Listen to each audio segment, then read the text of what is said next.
के तपाईसँग जागिर छैन? के तपाईँ दिनभरि फेसबुक र इन्स्टाग्राममा स्क्रोल गरेर बस्नुहुन्छ? अनि के तपाईँलाई ओछ्यानबाट उठ्न अल्छी लाग्छ?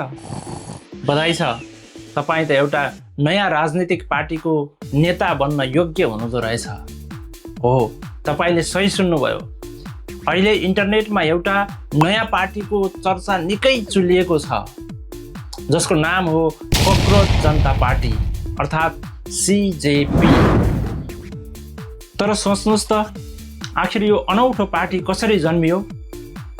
घटना भारतको मे 2026मा त्यहाँका प्रधान न्यायाधीश सूर्यकान्तले अदालतको एउटा बहसको क्रममा एउटा विवादास्पद कुरा भनिदिए।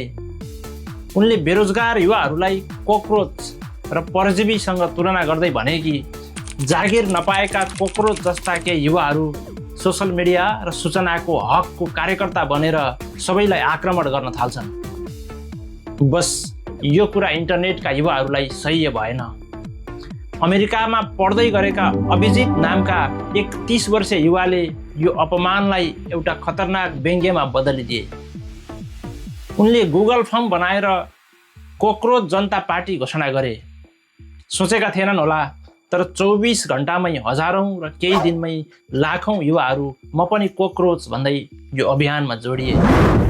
यो पार्टीमा आबद्ध हुनका लागि चाहिने योग्यताहरू पनि निकै गजबका छन्। तपाईँ बेरोजगार हुनुपर्छ, चाहे करले, रहरले या सिद्धान्तले तपाईँ बेरोजगार हुनुपर्छ। अर्को, तपाईँ अल्छी हुनुपर्छ, शारीरिक रूपमा मात्र। तपाईँ 24 घण्टा अनलाइन बस्ने खालको हुनुपर्छ र समाजका विकृति विरुद्ध प्रोफेसनल तरिकाले कराइरहन सक्ने हुनुपर्छ। सुन्दा ठट्टा जस्तो लागे पनि यो पार्टीले एउटा गम्भीर 5 बुँदे घोषणापत्र नै सार्वजनिक गरेको छ। जस्तै उनीहरू भन्छन्, रिटायर्ड भएपछि न्यायाधीशहरूलाई राजनीतिक पद दिनु हुँदैन, दल बदल्ने नेताहरूलाई 20 वर्ष चुनाव लड्न प्रतिबन्ध लगाउनुपर्छ र संसदमा महिलाहरूलाई 50% आरक्षण हुनुपर्छ। यस्ता केही बुँदाहरू छन्। यो व्यङ्ग्य मात्र होइन, बरु युवाहरूको आक्रोश र बेरोजगारीको तितो यथार्थ हो।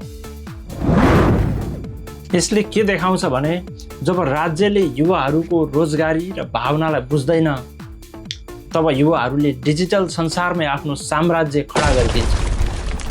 इन्स्टाग्राममा भारतको सत्ताधारी पार्टी BJPलाई समेत फलोवर्सको मामिलामा उछिनेको डिजिटल आन्दोलनले संसारभरिका शासकहरूलाई एउटा बलियो सन्देश दिएको छ।